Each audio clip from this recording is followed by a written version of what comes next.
Bonjour, la Bible dit dans Proverbe 3 au verset 1, mon fils, n'oublie pas mes enseignements et que ton cœur garde mes préceptes.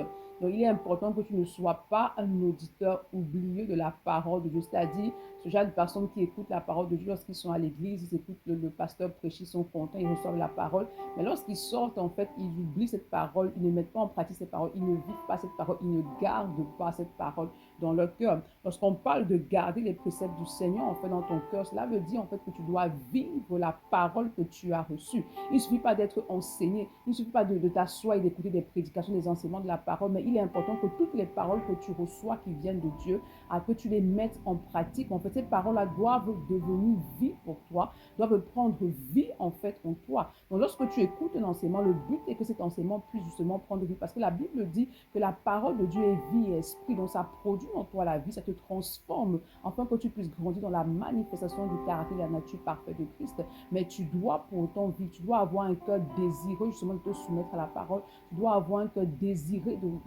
de ressembler parfaitement à Christ. Et c'est l'Esprit de Dieu qui va détruire en toi le cœur de pierre, d'établir un cœur de chair qui est réceptif à la parole et qui garde parfaitement la parole de Dieu. C'est pourquoi ce matin, demande au Saint-Esprit de détruire en toi le cœur de pierre, rebelle, résistant à la parole, et d'établir en toi un cœur de chair qui conserve parfaitement la parole de Dieu. Bonne journée. Shalom.